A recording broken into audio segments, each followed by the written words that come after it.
So this patient's coming in for removal of 2 cystic type lesions on his right cheek. He's also there's some scar tissue in through here that's going to complicate things a little bit.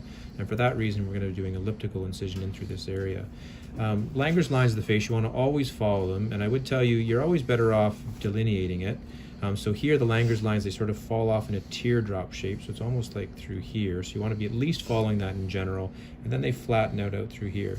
I would tell people, I've done a ton of these, and even so, if you don't delineate them at the area you're going to cut along, not very long ago there was a lesion I did on somebody's face just on this side, and in getting disoriented in terms of how I was positioning the patient and wanting to be maximally comfortable for the patient, I ended up incising it against the Langer's lines and realized after the fact and had to correct that after the fact.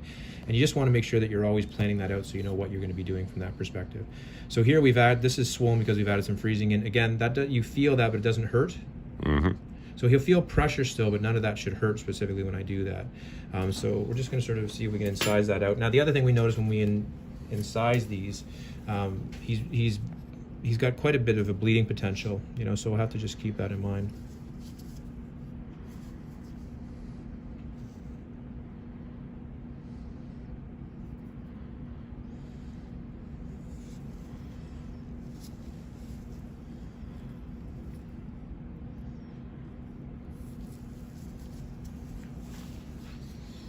I take it you're training.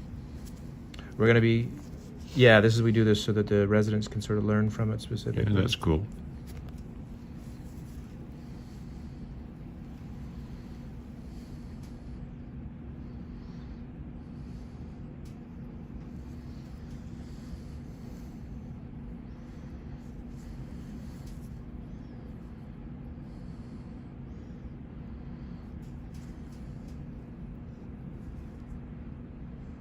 You're okay? Mm-hmm.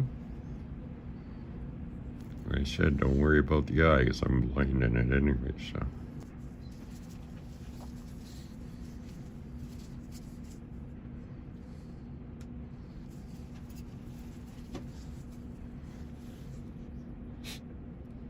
So essentially what we want to be here is just into the dermis, past the dermis into the hypodermis, so that the tissues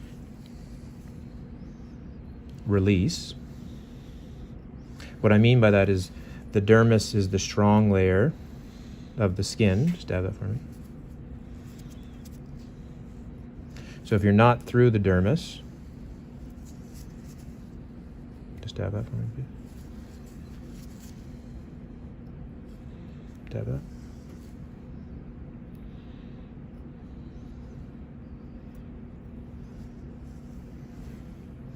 And into the hypodermis, then the dermis will fight you when you go to stitch this closed.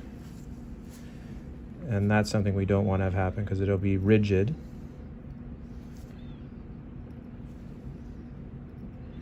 And it won't come together nicely.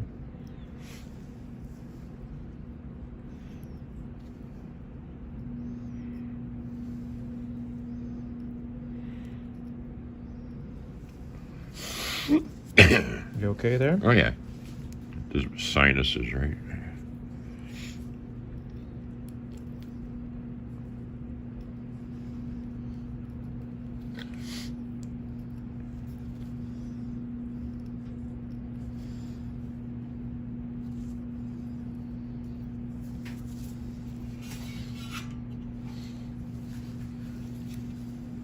So here we just want to make sure that along the back, like this is not opened on us.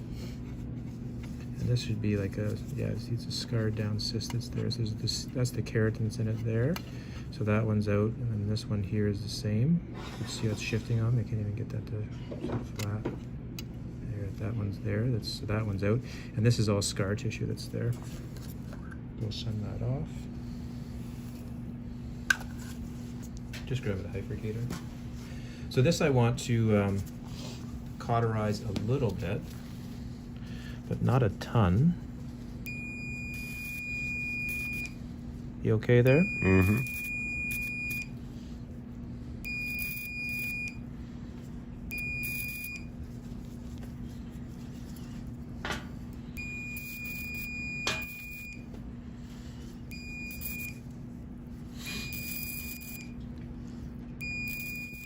And the reason why I say just a little bit, not a ton, so most of this, we're going to capture this with the stitches. So active leads are going to be tamponaded by that anyway. And it's easy to put a pressure dressing on this because the underlying cheekbone is there. And otherwise, when there's a good blood supply, then from a cosmetic perspective, you tend to have better healing. So this is why whenever we do a lesion like this on the face, we don't mind if it oozes a little bit. Mm-hmm.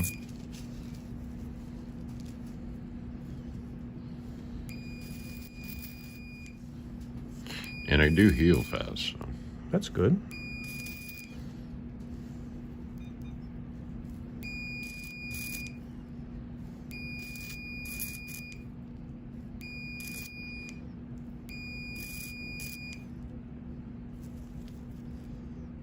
Put pressure on that for me, right? Mm-hmm.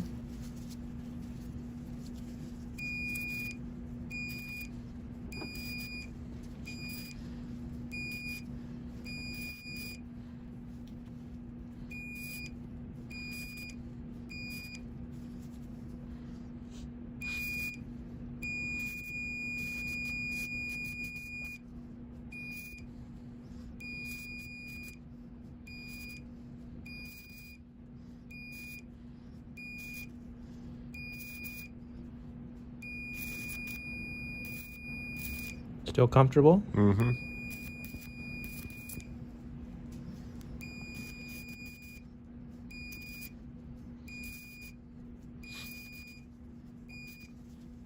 So almost there.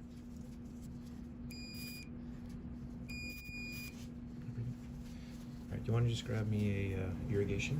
Mm-hmm. So this is maybe a bit more than I would like in terms of cautery, but that's pretty good. So I want it to ooze just a little bit like that.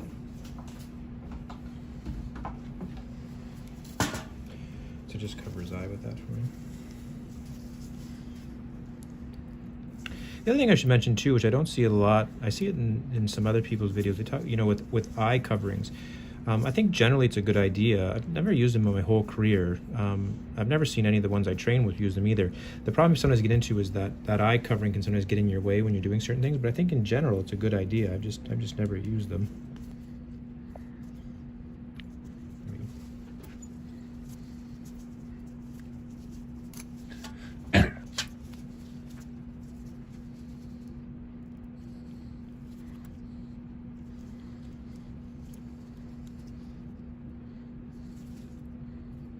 Stab that for me, please. So this is 5-0 proline. I debate using 6-0. The higher the number, the thinner the thread.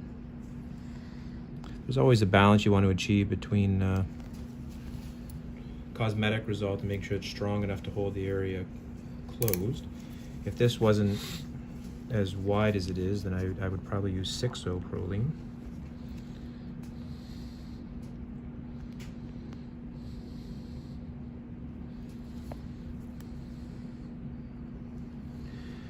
And essentially what I want to do here, like with any stitch, you want to oppose the basement membranes of the two sides so that this heals properly.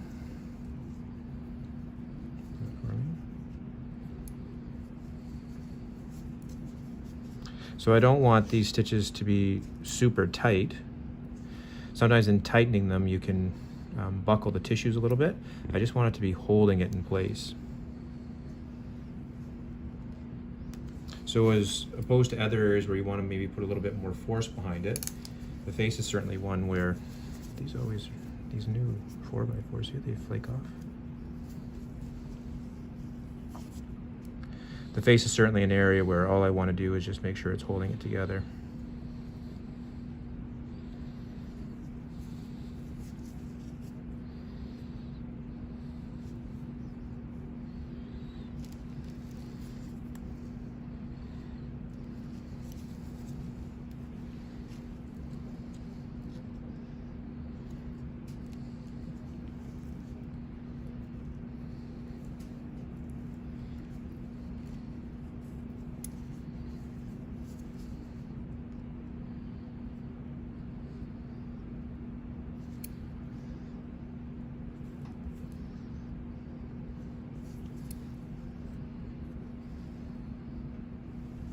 So all I'm doing there when I go underneath with the needle driver is I'm just propping up the other side of the actual incision to make sure I'm trying to line up the basement membranes as best I can.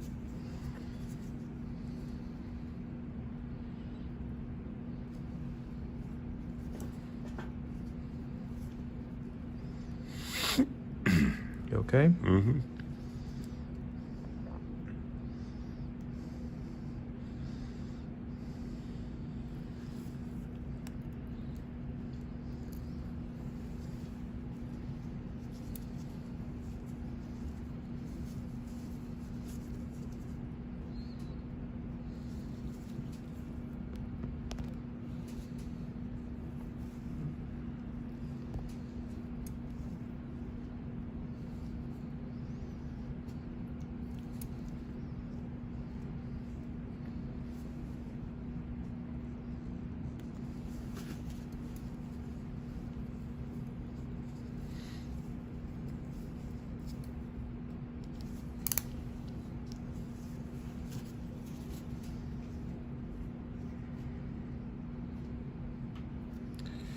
So the other thing you consider here too is how far apart are your stitches. So on the face, you're going to lean towards them being tighter than not tight.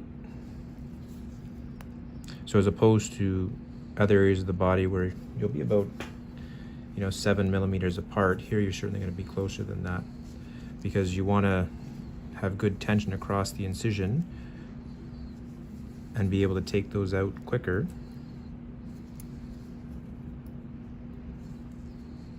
So we put them in tighter and then take them out sooner.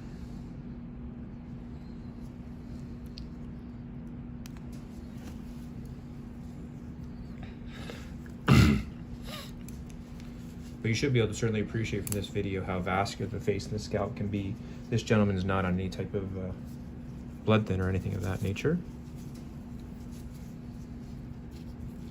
That's just the nature of the area.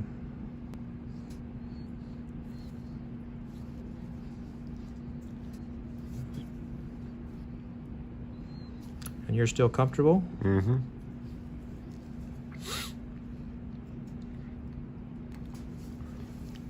So these ain't self-dissolving? No, here we don't use those ones. So we'll have to see you back again probably 5 to 6 days. Okay.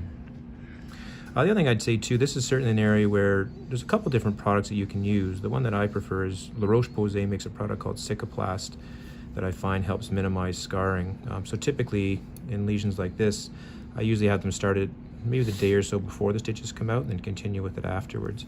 So I give it a few days just to heal, and I don't want it to be too moist, but fairly short-lived and fairly early on. I want to get something on board that'll help minimize scarring potential. And we'll see if we can follow along this. So I'm going to see him back obviously when we take the stitches out. And then for these facial ones, we usually follow up shortly thereafter again, just to make sure that things are coming together like we want them to. And if we have to make adjustments for whatever reason, either adding in a compound or preventing an infection, then we can do that quickly.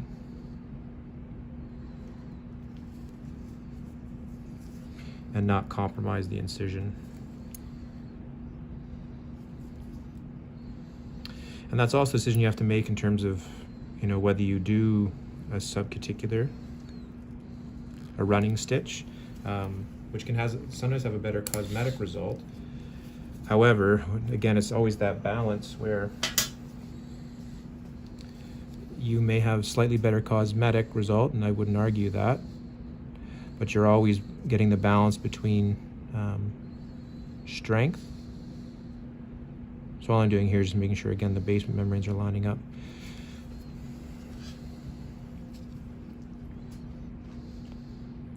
The strength of the actual suture and what you're trying to achieve. So the problem with the running stitch is when you just have along the edge one stitch that goes all the way along. Is if you have an infection or if one area breaks down, you obviously lose the whole stitch, so the whole thing opens up.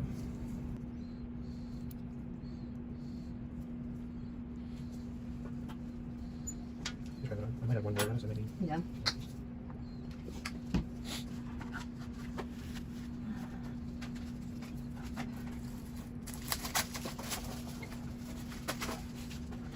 Yeah, just one more, Rada. Okay. So what I'm trying to see here is whether it's neater at the tail end, but I just want to sort of flatten this back out a little bit.